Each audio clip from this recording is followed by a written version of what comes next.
Yo, this is Staffy, and you're listening to Exploration Station with Klein Rietje on Area3000 radio. Nice. Is that all right, man? Smooth. Welcome back to another episode of Exploration Station. I'm your host, Klein Rietje. Welcome on the show. Today I'm joined by my very first special guest, Staffy. Hell yeah. So Staffy is a Sydney-based DJ, playing mainly fast-paced energy, hard bounce, supported by some of the biggest DJs in the world like VTSS, 9x9. Has a lot of really good tunes. My favorite is Dat and Chupa, bangers. He's played at Teletech. He's playing at Teletech coming up. Mm-hmm. Welcome to the show, man. Thanks for having me, bro. This is unreal. Yeah. First time on radio, so hopefully my radio voice is all right. Radio and podcast. Radio and podcast, that's right. Did you do your hair this morning? I tried to, yeah. My mum said it looked good, so hopefully it's all right. Awesome. So tell us a bit about how you started the Staffy project. How I started Staffy? So I guess a little misconception with artistry is like these projects are kind of born overnight, right? But it's a bit of like a misconception and a common thing that I hear across the board. So Staffy is probably, I'd say 10 plus like years in the making, really. I started DJing 13 years ago, at the ripe age of 13. And mostly as a passion project and a means of generating some income. So I was doing open format DJ at house parties, weddings, engagements. Once I was of age, I started hitting the club scene. I probably tried and failed with a bunch of genres, right? Dubstep. Yeah. Bloody. I used to play dubstep. Hell yeah, man. So you know the go, Chinese laundry on a Friday night, man. Oh, dude, that was the best. Yeah, man, it was unreal. That was unreal. the best. Yeah, that generation was something that blessed my past that I'll never forget. But yeah, dubstep, trap, moved to like tech house and all this stuff. But I probably had a bit of an attitude towards the scene that didn't really fit right at the time. And it probably wasn't my time, yeah. And probably only more recently, this Staffy project and I guess identity suited my personality a hell of a lot more. You got that dog in you. Yeah, that's it, man. That's it. And yeah, it's been fun to see it, I guess, flourish. And it's what I guess everyone gets to see evolve today. So, yeah. Yeah, wow. And how did that experience from back in the day sort of shape how you started and how you make music today? Yeah, so I guess more of like a learning experience. Part of, I guess, any learning experience that I think is a critical part is actually trying and failing, and something that people probably are afraid of, but something that I've learned to embrace. I guess the more that people understand that, or the more I've been able to understand that, it's helped a lot throughout my creative process. Yeah, wow. And DJing at weddings is obviously really different than playing at Teletech. 100%, man. But one thing that I'll say about that is that I'm grateful for is the ability to read a crowd and work in with that rather than work against it. Like if you can understand what the crowd's giving to you and be able to give back to them, it's an essential part of playing a 60th. Like you know what I mean, or whatever it might be. So I guess having that experience has helped me tenfold in the latter years. Yeah, I think I've had like a similar experience. Like I used to DJ at birthdays and weddings and stuff. I still actually DJ at weddings, which is pretty. Book me if you get my boy. Book me at your wedding. Hit me up. Me and my boy Staffy. Yeah, we'll do it back to back at your next wedding. No, it's really funny because like when you first start DJing, you really think that you've got like this, for example, tech house banger or this song that you're just like, this is it. Yeah. And then you play at the wedding and no one's moving or no one's dancing or people sitting down. So I think it really teaches you such a big skill. Yeah, and even reading that and being able to adapt and change. If you need to change direction, change genre. Yeah. Or you know what I mean, pick up the energy, drop down the energy. Like it's. Yeah, and I think really reading the crowd is very important. You know, I feel like it makes such a big difference when you're reading the crowd. Do you prepare your sets at the moment? Depends on the set, right? I guess on the bigger stages, 100%. Like I'm probably a bit more anal with my process. Which process is this? Sorry. It's more so just like I'd prepare a set like track for track. So match key, kind of build the energy how I want it to be throughout the set, and it's more so I guess to calm the nerves in those processes because like definitely those opportunities where I've had the chance to hop on the big stage is where I feel it the most. I guess once you get up there and you're kind of locked in, all those go away, and it's an amazing experience. But outside of that, like general sets, club sets, and the likes of such, I'll generally punch together a playlist full of tracks that I really want to try out. In no given order, kind of randomly, and yeah, just kind of filter through them and see how I go throughout the night, and bounce into other playlists if I need to. Yeah, nice. Do you still get nervous for your sets or? Yeah, I think so, 100%. Like, I think anyone that says they don't is probably lying. But for sure, man, like big sets, or sometimes I'd be surprised, even like a club set, like sometimes the nerves kind of pick up, and it's funny. It reminds me of like when I first started DJing as well. What do you do to calm the nerves? Calming the nerves. That's a good question, man. Surrounding myself with some good people in the green room before I kind of go in helps. Look, sometimes I have a drink to take off the edge, but I don't like to. I don't like to rely on that too much, man. Yeah, to be honest, just kind of lock in, get in the zone. Think about what what track I might start with, and then let it all flow from there. Again, I think the biggest thing is getting up there, getting through your first like 2-3 tracks, and then you're just like, yeah, smooth sailing. Yeah. Nice. What are you working on at the moment? So in the background, I've put myself in like a dimly lit room for the past 2 months. Like this? Ruining my eyes. This is a bit brighter. Ruining my eyes and just trying to fill up the vault with some music. I haven't released as much recently, but that will be changing soon because I'm keen to share what I've been working on with the peeps. And yeah, there's actually one release that I got scheduled with a European label, which is like super exciting. Probably the most brand aligned label to date.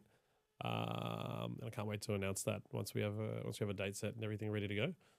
But yeah, outside of that, just continuing the grind in the studio behind the scenes and going from there. Yeah, and what does that look like? So when you're locking yourself in the vault, like, do you have water, food there? Yeah, I got my doggy bowl over here. Yeah, and my schnackos over there. It's pretty and good, a set of dumbbells. Yeah, 100%, bro, 100%. It's a bit rough, but every now and again, Dad will just toss a tennis ball when I get distracted and just start running. Nah. It's I'm pretty lucky actually. I get a studio at home. I still live at home with my family. That's in like a separately attached dwelling. So in an old detached garage that's been refurbished to an office, and I kind of just go in there and get my little space, get my little creativity space away from everyone else, and yeah, I can just lock myself in there alone, or hop on Discord with the boys. Shout out the boys, and just go from there. Well, what does your creative process look like? Like, do you, for example, go in the studio and go, "I'm gonna make a track today," or how do you like draw inspiration? Like, how does it start? I think most importantly for me is I'll look at tracks that I've played in my sets that have given me kind of like the best feedback, and obviously, like I think a lot of other artists take inspiration from that. And as part of my creative process, what I like to do is try and implement stuff that I've heard through like global sounds. So if it's a track that I like, I'll take it, and then how can I change that to obviously be my own style without being like for like as part of that reference track or whatever it might be. So yeah, take a reference track, implement, I guess, my style into that, and push my music through that format. Yeah, awesome. And how long does it take you, for example, to make a song? Like, do you just lock in, for example, that you say like you have like a reference track that you want to work on, and you say, okay, I want to make like a song like this, or do you just like have like different projects going? Or yeah, I think like any other producer, I have like 1,000 unfinished projects. Yeah, V17. Like this one. Yeah, that's it. You start one, and then you're just like, this is sick, and then get like halfway through, and you're like, I'm bored of this. Let me start something new. But I guess as part of my process is like, or I guess how long it takes it depends. It varies from track to track, right? Some tracks like you punch out in a few hours and you're pretty much there and you're like stoked. Other tracks can take like weeks to months to really get those fine tuning tweaks in there to get it to where you want it to be. So dependent really on what the track is, what direction you want to take it, how involved it is as well. Some tracks are more simple than others too. Yeah. So yeah. So how many tracks do you have in the vault right now? There's 3 or 4 that are fully finished, basically unreleased. Oh, nice. But a bunch of whips that are and collabs hopefully in the works some cool players in the game that I'm keen to get through. And what's your process? So, like with those unfinished tracks, like do you, for example, send them out to labels, or what's your sort of next step when you finish a song? So when I finish a track, at least when I finish it for myself, I'll send it around to a bunch of, I guess, other talented individuals for some feedback. Most importantly, try to take on as much as I can to see if any other changes need to be made. But once I'm happy with it, I will also start sending it around as like a demo or a promo, mostly to artists first. So I guess the way that I gauge what the track's like is what kind of support, what kind of downloads I can get at that time. And be like, hey, this might work here, or this might be I could be onto something here. And then from there, depending on where I'm at, I'll start shipping it to labels. Look at labels, seeing if someone might be interested or the likes of such, and kind of move from there. Yeah, awesome. And what's the process with that? Do you just like email it to them? Is there like... Yeah, I guess it depends. So with artists, as an example, SoundCloud DMs is like so underrated. Like I urge anyone to kind of ship their music around, especially if they think it's suited to that sound. Like there's no point, like, you know what I mean, shipping around a hard techno track to like a light trance artist or whatever it might be. To Fisher. Of course, that's exactly. Man, the fish ain't playing your hard techno in his bucket hat, bro. Boom, boom, boom, boom, boom. Maybe boom, boom, boom, hack with it or something. I don't know. He's like, this is sick. Yeah, exactly. Yeah. But no, it's such an underrated part of the process. I think everyone should ship around their tunes via the DMs. Some artists as well have different formats where they like it either via email, or there's track start platforms that they do it through as well. A lot of big labels actually, I think, usually go by email. Some of them SoundCloud DMs as well, like Galactic Harmony. I think they go by DMs, and a few other people. But look, once you get to do some research into those labels as well, figuring out who the label head is also very helpful. Because obviously you can target their SoundCloud DMs, their email, whatever it might be, get in with them, try and maybe form even a relationship if possible. Because networking, I think, in this industry is so critical, and probably one of the most underlooked parts of the process for any artist in the scene. Yeah. Do you have LinkedIn? I do, actually. Has nothing to do with DJing. Not networking. Oh, okay. Has nothing to do with DJing. Not that kind of networking. Yeah, not that kind of networking. You don't like a connect on LinkedIn the next day. Yeah, nah. Like I don't think Kanda from Teletech is gonna accept my LinkedIn request to me in my suit. Yeah. And my Wait, you wear a suit on LinkedIn? My engineering profile. Yeah, so I work as a full-time engineer, structural engineer outside of DJing. Wow. I swear when I tell people that, they're just like, what the hell? Yeah. It's such a weird thing. Because I feel like sometimes I see like your stories on Instagram and you're DJing like pretty late, like on a Sunday. Like I saw you played at Revolvers. Yeah. How was that? Yeah. Man, I played, I think the set was 4 to 6 a.m., sorry. Or, AM. Yeah, 4 to 6 a.m. or 3 to 5. On Monday morning. 3 to 5 a.m. Monday morning. And then I literally had booked the red-eye flight. So straight from Revolvers to the red-eye flight to work. Wow. That was a bit of a wild one. That was a rough day in the office, as some might say. But look, the experience was unmatched, man. Like I'd been to Revolvers a couple of times before, and to have the opportunity to play in such like an iconic club that's made such an impact on, I guess, the Australian music history and scene is unmatched. So very special moment. So cool. Yeah, it's sick, man. The cage is hella cool. And I think what kind of music did you play? Just your usual music, or was it different?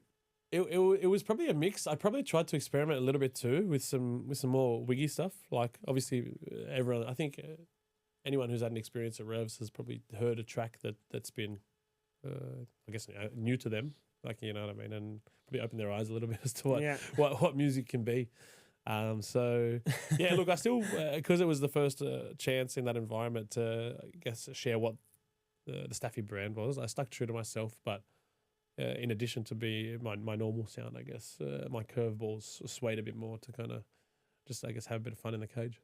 Yeah, because I have that, like, if I'm playing somewhere that I've never been before, sometimes I'm not sure, like, what I need to play. Yeah. And then I'm like, okay, well, do I play I guess like, do I play, for example, more like garage, or do I play more like, you know, like bouncy music? Yeah. Or sometimes if you play like really fast bouncy music, like you can't go wrong really. Oh, yeah, Like, yeah, 100%. If you play 100%. something at 160 with like an offbeat bass, can't go wrong really. Yeah, 100%, 100%. That's the key to success. Without a doubt, bro. Yeah. Without a doubt, bro. Just chuck like an LMFAO vocal on the top of it as well, and everyone's gonna fall. Yeah. That's not a teaser for my next track, or is it? I don't know. Maybe. Nice. So you've been DJing for like about 13 years now. Yeah, roughly. man. So Yeah. how long have you been producing for? A lot less than that, man. Probably like more seriously in the last 2.5 years. Yeah, is when I've really like taken that on board as a critical part of my process. Yeah. And do you take your structural engineering job like part of the arrangement in there? Like as in, do I take it as Like in Ableton, does that help with like arranging the song? Like structurally speaking? structure? Look, sometimes I have to sign off on my own music. Nah, look, I don't know. Is there bits that correlate? Not really. But actually, funnily enough, a bit off topic, but it is pretty funny story. I'm a manager at my consultancy, and we get the opportunity to sometimes go around and I guess visit some of our builders and their conventions that they host and stuff like that. There was one recently at McDonald Jones Stadium in Newcastle, where I was walking with my senior managers, and like both are like 50 plus or 40 and 50 plus, and we were walking through the grandstands, and some guy looks at me and goes, "Oi!" And I look at him. He goes, "Are you Staffy?" I'm just like, oh my God, the worlds have collided. And my managers were dying behind me. They were like, they couldn't believe that's seen something like this. And yeah, I actually remembered the guy. He must have got a photo with me at an event in Sydney with him and his partner. And yeah, it's just a funny experience to see the two worlds kind of collide there. Yeah. I mean, you have a pretty recognizable face. Yeah, I think so, bro. I think so. I think the mo and this weird little Lego style haircut that I got going on. How long have you been growing the mo? Man, I think I was born with it, eh? At least that's what my parents told me. So. Yeah, me too. It's a part of the personality, and it's kind of here to stay. It just right? comes out straight away. Yeah, 100%. Like, you look good. Get out. Yeah, I like. Yeah. It's nice. Yeah, awesome. I have some water. Yeah, go for it, bro. Cheers, man. Cheers. No hair, just finance. Who's this? Nice. Yeah, we need mugs, bro. We need mugs for Area3000 ASAP. Yeah. Well, I asked them to ship me Exploration some merch. station. Yeah. 100%. Because Did you ask him to ship you 3,000 items?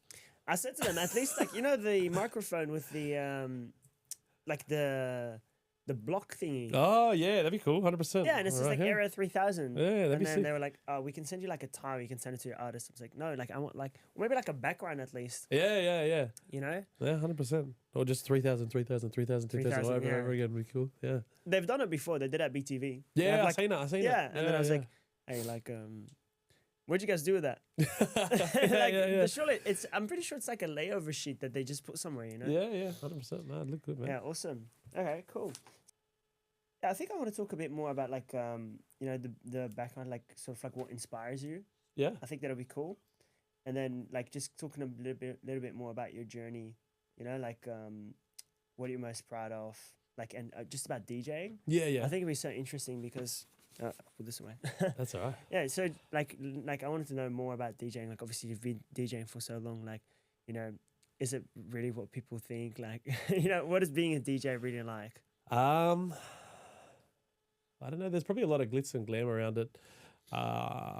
People probably don't see, I guess, some of the hard work that comes in behind the scenes as a DJ. Even just as a DJ, like sourcing music, preparing sets, building a brand is an essential part for everybody these days, and critical. Socials and all that kind of stuff. It's almost like a full-time job behind the scenes. So don't get me wrong. There's no feeling quite like being in the booth and giving your energy and receiving energy from a crowd. But yeah, probably a big misconception is a lot of the hard work that goes on behind the scenes that people don't see. Like your arm workout. Exactly, man. The arm routine. Exactly. Hey, stay tuned till the end for the arm workout routine.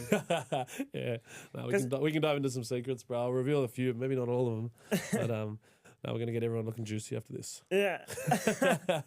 Because I sent a message to my friend. I was like, "Oh, I'm doing a show with Staffy, and he's actually also a structural engineer, which is really funny." No He way. mentioned it, yeah. My brother. Yeah. Maybe you guys work at the same firm. Who knows, bro? So he was like, he doesn't really like go out too much. So then when I was chatting to him, I was like, Staffy, and he was like, I haven't heard of him.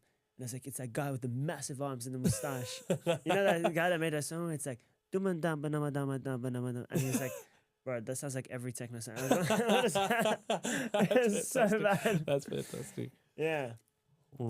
Yeah, awesome. So, yeah, tell me a bit more about your journey. Like, what sort of inspires you to like to start in DJing, and also like to keep you going? What inspires you?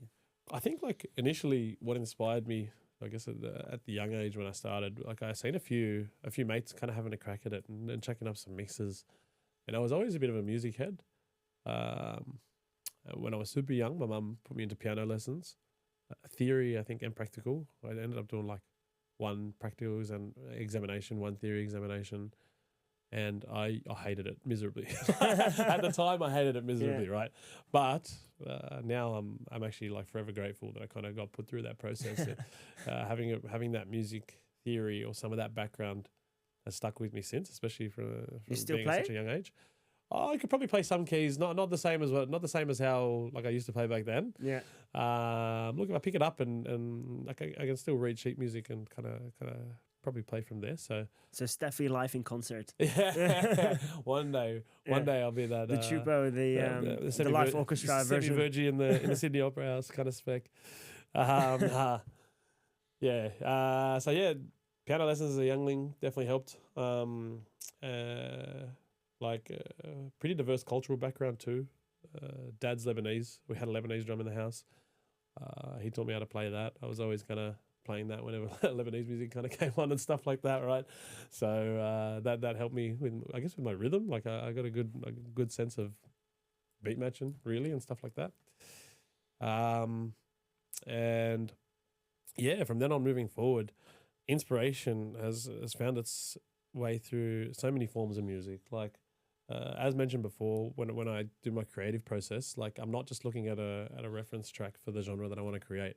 I listen to such a vast variety of music and so many genres, and whatever little bits and pieces I feel like I can take from those and incorporate into my track or my tracks helps me feel like I stand out as an individual and through my artistic process.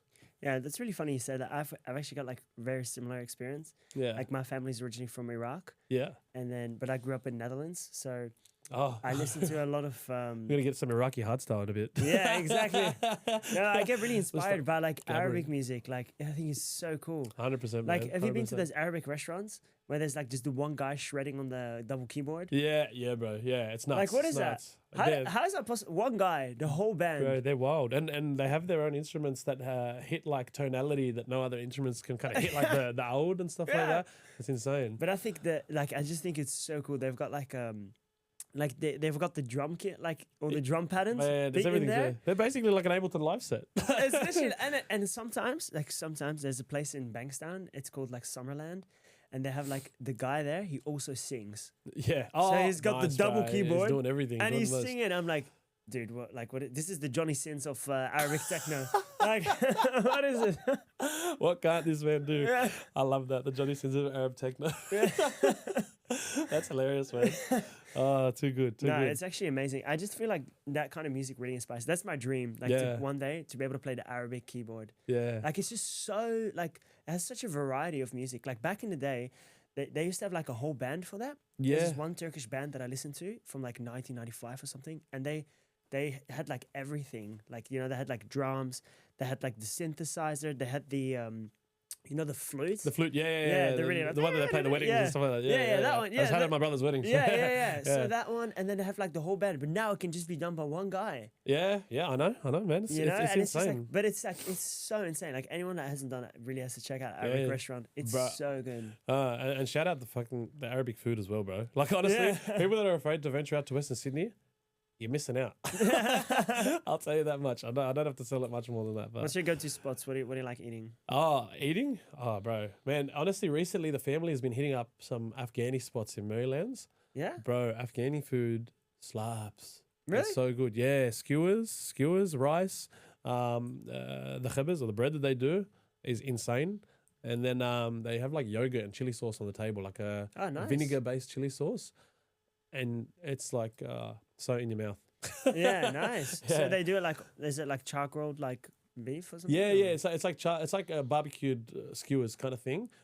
Chicken, lamb, and beef, I think, or maybe chicken and Yeah. two forms of lamb, like they do like the kofta, and then they Yeah. do like the pieces. Yeah. Incredible, man. Yeah, Definitely nice. worth a try. And do you know how to cook as well? No, but my manager does. Shout out manager Sam. She's the goat. She holds it down for me. Look, I can cook a bit, but not a crazy amount. I wouldn't call myself a chef by any means of the imagination. Hey, but that makes sense because I saw that your manager Sam is part of salt and pepper. Yeah, exactly. That's right. Salt and The pepper. key ingredient for cooking. Exactly. All these worlds colliding together. Yeah, nice. awesome. So, but in the West, like you have like, where do you live anyway? I live near Parramatta, between Parramatta and Castle Hill. Okay. Yeah. Have you been on the new metro? Like just slight off topic. I have been on it a couple times, but yeah, I'm more of a bus kid than a Yeah? train kid. Yeah. Well, my house is like on the M2, right? So Ah, like okay. the bus stop's right there, and it's 25 minutes to the city. So it's just always been That's the way. so good. Yeah. Yeah, nice. Yeah. Good work. Yeah. No, it's easy. It's easy going. Makes my life easy. So yeah. Nice. Worked out well. Okay. Hey, let's go back to the music, and then we'll have a quick break. Yeah. Easy, man. Have a quick sip of water. I actually I gotta drink the merch water. Yeah. That's the way, man.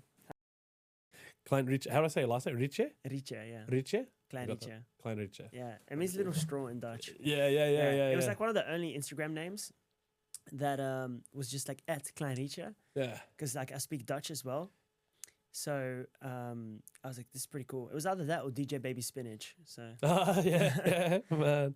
yeah. Man. So I ended up Baby becoming Spinach. Klein Rietje. Yeah, And I just nice. kind of stuck with it. And I think it's It's kind a of sick cool. name, bro. It's a sick name. Thanks, man. Yeah. Hey, I think it's pretty cool because like not many people can say it, and I feel like that's like part of the message behind it, because then when people actually know how to say it, they're part of the gang, you know. Yeah. They really know what's up. Like they Join know, the Rietje gang. yeah, Klein Rietje gang. yeah. Nice. They know the tunes, and they know like the kind of music I play. Like, I always like playing like really random music. Yeah. So my goal is to always like just same as you. Like, you know, I started off like heaps of years ago, but I've just find it more and more fun to like really put myself on edge when I'm DJing. Like, you know, that I just don't know what I'm playing. Like, I'm just like really like you need to really lock in. Yeah. So that's why sometimes when you see me DJing, like I'm really just locked in, like no Yeah. movement, nothing, just. And then when I'm dropping, I'm dancing. Yeah.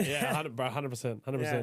It's funny because like I think I move too much when I DJ. Yeah, I become a sweaty mess in the booth. I think it's because you're playing too many bangers. Yeah, man, I'm just bouncing around so much. I Yeah. think that the biggest thing for me with DJing is actually trying to get the crowd to move as much as I move. that's been the challenge. I think you're missing a microphone, and you have to say, "Put your hands up." 3, 2, 1, let's go. Wow, it's actually pretty crazy how DJ culture has like really changed. Like, you know, it's really funny. Like, I didn't know that you used to like listen to dubstep. Like, I used to live at Chinese Laundry basically every Yeah, Friday and Saturday. I was driving there every Friday night. It was like, so insane. good. I used to promote for them back in the Oh, day. really? And it was so good. Like Friday, you used to get like free drinks, like a few free drinks, half price drinks the whole night, like free entry for you and 3 mates. Like at 18, Yeah, that that's is goated, the bro. golden like deal. Well, even getting there like at 9, so you can make sure you can take advantage of the $5 drinks between 9 to 11 was the it hack, was bro. so good. It was so good. It was so good because Yeah. then by the time you have those drinks, you can go upstairs, have a smoke, you can just hang out. And it's like such a chill area. Like the upstairs, the slip-in. Yeah, it's go. They amazing do the there. R&B upstairs and stuff like that. It is so good. Yeah. Hey, did you know that I think it's the queen of, or the king of Denmark met like his wife there at It's Chinese Slippin'? Laundry. Yeah, it's Slippin'. Chinese Laundry. That's hectic, man. Yeah. No way.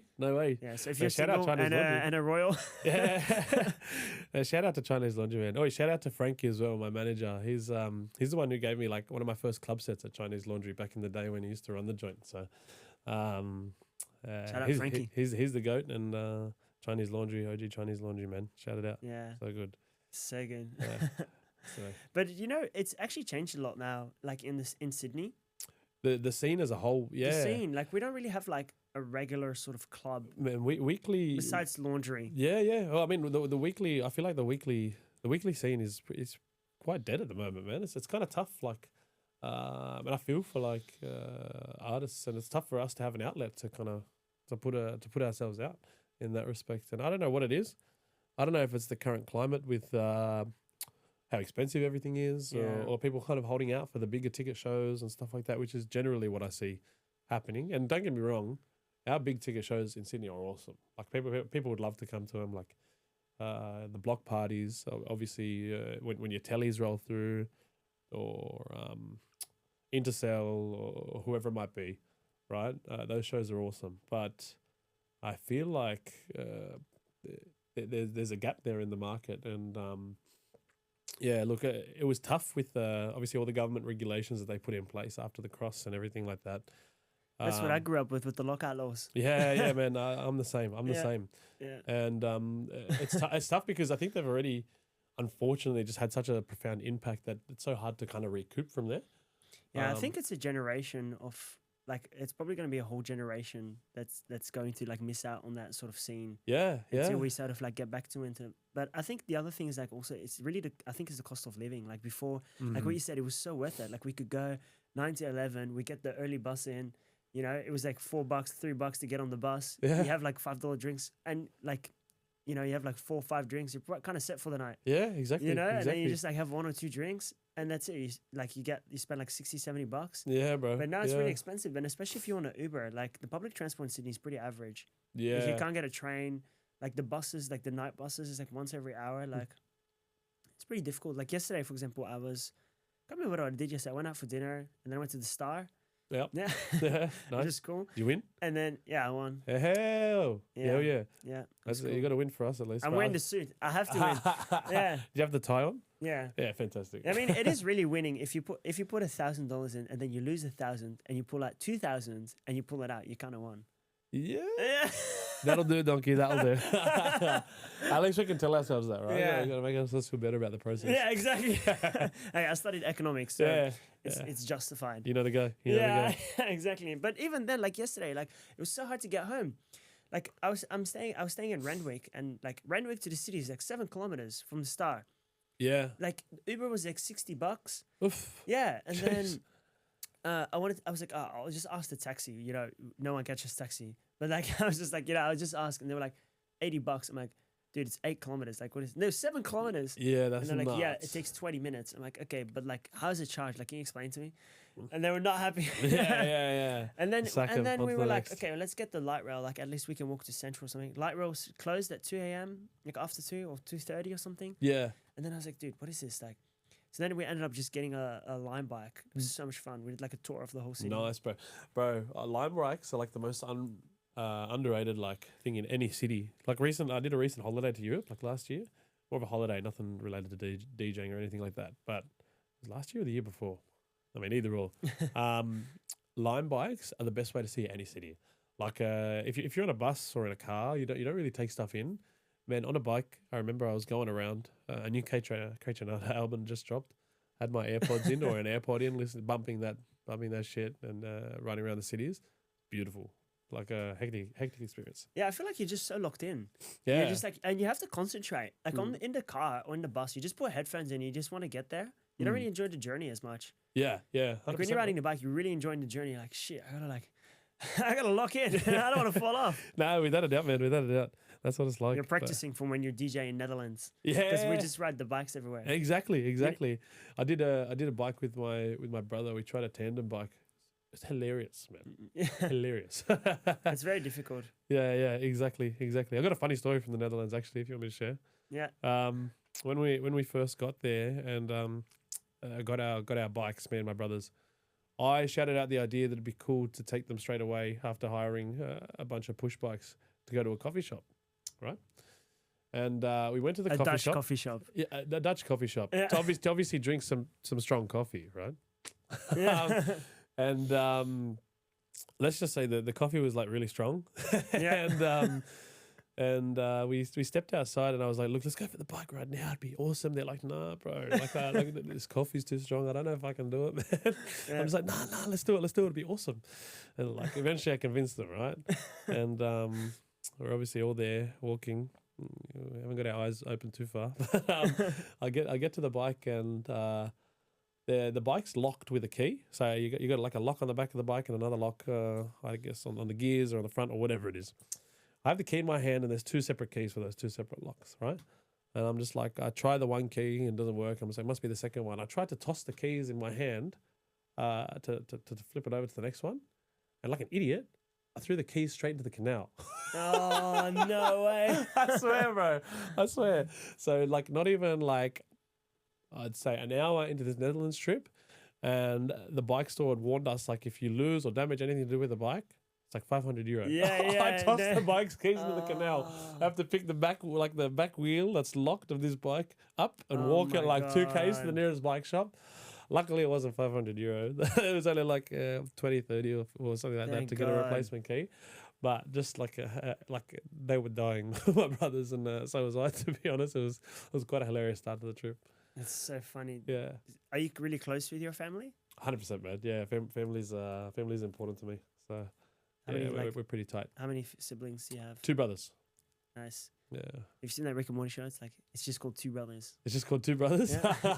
I don't know. Is that like a spin-off within the Rick and Morty series or something like that? Yeah. Yeah? Me and my brother were going to start a DJ duo because my brother is like a musician as well. Oh, true. He's like, he plays like guitar. He's in a rock band. Nice. And he sings as well. Mm-hmm. So we're going to start a DJ duo called Two Brothers. Yeah. But we can't agree what genre we're going to like play. Like he listens to heavy metal and metal. Or hardstyle. Yeah. So, okay. Yeah. So I mean, I love proper hardstyle Netherlands as well. fashion. Yeah, but then I'm like, I don't know, like Two Brothers. It doesn't really sound like a cool hardstyle DJ name. Yeah, 2 brothers. And he likes like really hardcore, like, you know. Yeah. No, that's tough. Yeah. Hard brothers? Nah. That's a bit sus. Cut. Oh my god, man. That's actually pretty funny. 2 hard brothers. Yeah. Yeah. Oh, Dutch brothers? Dutch brothers. Yeah. Yeah. Anyway. Yeah. So what kind of music do you listen to outside of like the music you make? It's a good question, man. So I listen to a bunch of stuff like Klein Rietje. yeah, of course. It's got that repeat. Klein Rietje. I genre wise, like I actually don't listen to, I guess, my genre as much as people would think. I think at least when I'm in the car or going around. When I'm studying or trying to focus, I listen to a lot of liquid drum and bass. It helps with my, I guess, or maybe some classical music or some like real soft kind of like what would you call it? Like indie kind of rock music or something like that. But outside of that, I love a bit of Afro beats. I like rap, house music as well. Breaks and a bit of UKG too. Like, so honestly, like a bit of everything, man. Yeah, nice. And do you have like some favorite artists from any of those genres? Like any of them? Oh, if I'm thinking off the top of my head, when I was coming back into the scene, Human Movement was a big inspiration for me. Local, shout out Human Movement. Yeah, Human Movement's the goat. The goat. Yalla Eddie. He's such a beast. He's a goat. He's a goat. So He's a goat. good. And a really nice guy, Eddie. We've had a bunch of chats, and I used to religiously try and get to as much of his shows as I could. Obviously, before I was out and about myself to the point. Yeah, he's where like an OG of the game. 100%, man, 100%, and quite an underrated producer too. He's so good. Yeah. He has this. He mixed like a few Arabic songs recently. Yeah. I think he had like an EP that he released last year. Yeah. And it's with Jinonota. Did you have Jinonota? Yeah. Nice. It's so cool. Yeah, sick. And I was like, I didn't even know you could make a remix of this. Like a full dance track. Like it's like so good. Yeah, sick, it's man. such a beast. And it's like just, I don't know. It's like you don't know what to expect. And I feel like that's just so exciting. Like he's so good. Yeah. No, I feel that, man. I feel that. Yeah, he's a beast. But yeah, look, outside of Human Movement, I don't know, there's a bunch of like even off the top of my head, I can't really think. Recently coming off the back of Pitch, but a lot of the groovy techno. So it's such a, I guess, how would you call it? Like this, the sound design in that genre of music is incredible. Hey, like Alarico's sets, I'd previously seen what's his duo that he does with someone else? I forget the name. It'll come to me eventually. But Yeah, nonetheless, look, yeah. that genre and stuff like that is incredible at the moment. Yeah, I know that a local guy, Couch Mechanic, is pushing a lot of that sound too, which is cool to see. And, Shout out Couch Mechanic. Yeah, 100%. On the camera. I guess something that I'm taking a lot of inspiration from recently to try and diversify my sound too. So yeah. Yeah. I feel like whenever I go to like a music festival, like any gig, I always feel really inspired. Yeah, 100%. Like whenever I go to pitch, like it just really like expands my like musical horizon. If that's the right term, like you just like music vocabulary. yeah, What do you want to call it? and Yeah. it's like wow, I didn't know you could mix like these sounds. Or I've never thought about this. Yeah. And yeah, then 100%. they DJ also a bit different as well. Like it's like a different sort of like style. Well, what I've found, I've been to pitch a couple of times, is like it's actually like I feel like such an important set for so many artists, and they value it so much. It's because you don't really get culture, I think, anywhere else in the world like what a festival like Pitch provides. And yeah, I agree. I think the DJs kind of cater a set to suit that environment, and it's like a special like once in a lifetime experience for them as well as obviously all the attendees. That's my dream. My dream is to play Dream go Pitch. Yeah, to play at Pitch. Yeah, shout out Pitch too, man. I want to wear like, Pitch is and I want to unreal. wear like, I've got a really cool outfit plan already. I'm gonna wear like the Arabic like dress, Yeah. you know, and I want to wear ski goggles. Yeah. That's hectic, Yeah, man. with like That's really like hectic. cool boots, like Yeah. other like Gucci shoes or something, like just something like really absurd. Yeah. That's yeah. my dream. Nah, sick, man. Yeah. Sick. You got to shoot for the stars, bro. Yeah. That's what I tell everyone. 100% manifest that stuff into Yeah. reality. So what's coming up next for you? So coming up next, I have obviously got a bunch of unreleased that I'm hoping to start scheduling, which will be awesome. As mentioned before, cool label in Europe coming up that's really brand aligned. Outside of that, You're playing at we got Teletech? the Teletech tour coming up. Yeah. So we're hitting Brisbane, Sydney, and Melbourne up. Venues like Pika Wow. and Horden are going to be unreal. I think it's Music Hall in Brisbane as well. Like that's like obviously like some of the dreams come into reality there. And Because you're playing back to back with someone, right? yeah, that's right. Back to back with JTV. JTV is a go-to DJ as well. So very keen to mix and match styles with her and just chop it up because I mean in the past we've done a back to back together with Jowie actually in Sydney and man it was killer. So getting the opportunity to go on tour and do that together in such a special environment for like my favorite techno brand in the world is unbelievable, right? Yeah. So yeah, really looking forward to that. And then I guess outside of that, just continuing the run of shows around Oz. In Bris Vegas. Bunch of stuff coming up. yeah, that's right. When I first moved here, I thought that it was like a joke, but then like I thought like when I heard that it was actually called Bris Vegas, I thought it was so cool. Yeah, Like we have Las Vegas here in Brisbane. yeah, 100%. No, it is very much Bris Vegasy there. Like you can feel it when you go there. Yeah. Have you been to so- Las Vegas before? I have actually. Yeah, I went With last the year. pokies on the airport? Went last year for my brother's bucks, and it was a lot. Yeah. Let's say that much. It's a spot that you probably can't stay for too long there without doing severe impact to your life. Without doing things we can't say on the podcast. That's right. It's more so just the health deterioration. That's the tough part, man. But yeah, fun place nonetheless. Yeah, awesome. Yeah. Okay, let's get back to the music. Quick So- break. Yeah. I think maybe a couple of the answers I should just bark at you. Ridiculous, man. I mean, I was gonna ask you that actually at the start. I was gonna ask if you could bark, but Yeah, I can Like- bark. but like, is that like on command or? Is that on command? Or is it like It just, so like just kind of comes naturally. Yeah. So how did you get into DJing? So The producer here is like he's like yeah, yeah, 100%. yeah, awesome. Bark. Bark. Yeah, nice. Nice. Okay, yeah. So, what's your goal for your project, for the Staffy project? The goal for the Staffy project now, I guess shooting for the stars, is to try and create an artist brand that's known on a global scale. Like, you know, that'd be awesome to be able to take this project full time, support my future family with the project would be a dream come true. Okay, and what would that look like? Like on the global scale, like you already had some support. Yeah, So, for like- sure, for sure. So Yeah. I guess moving from here, like having releases on some of the dream labels through Europe, like your Teletech or your 44 or these kind of guys, and from then on, just moving on to having the ability to sell my own hard ticket shows, be it in Australia or across the world. That'd be really cool. I'll come. 100%. I appreciate Yeah. it, bro. I appreciate it, bro. You'll be on the guest list for sure. Oh, really? Yeah, of course, Damn. man. My G. Is that because of the mustache or just? Yeah, gotta help my brothers out.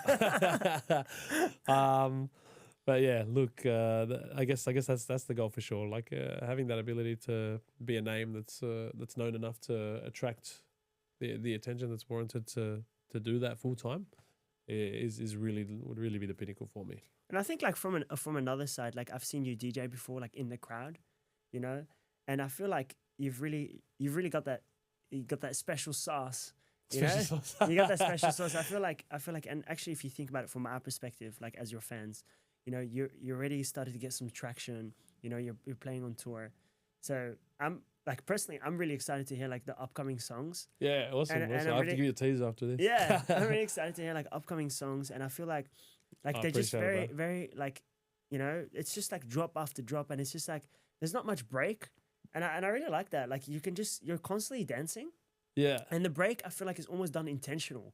yeah. I think that's an important part of my process, right? I mean, mixing, obviously taking phrasing into consideration to maintain energy, but also pick and choose the moments where I want that breakdown to have an impact.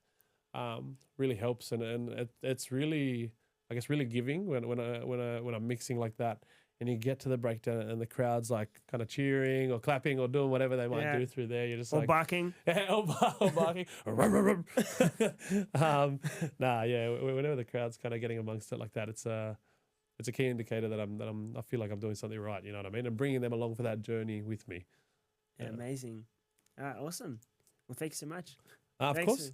Thank you so much for having me, man. It's been awesome. Thank you, Area 3000. Yeah, Area 3000. Thank you, Klein Rietje. Exploration Station. Yeah, you're with shout the out best Exploration Station. here. That's it. Who are you? Staffy. How do you say your name? Staffy. How do you bark it? Where are we today? Exploration Station with Area 3000 Radio and Klein Rietje. Who's your favorite host? Klein Rietje. Who's your favorite Sydney DJ? The Roof. My favorite Sydney DJ. Tough question, bro. Klein Rietje. That was not forced at all. Yeah. Who's got the best mustache in the game besides Staffy? Klein Rietje. Who's the coolest DJ with a suit? The coolest DJ with a suit and a tie, Klein Rietje. Nah, okay. Yeah, I think that's good. Yeah? Yeah, You got enough? I think we're good.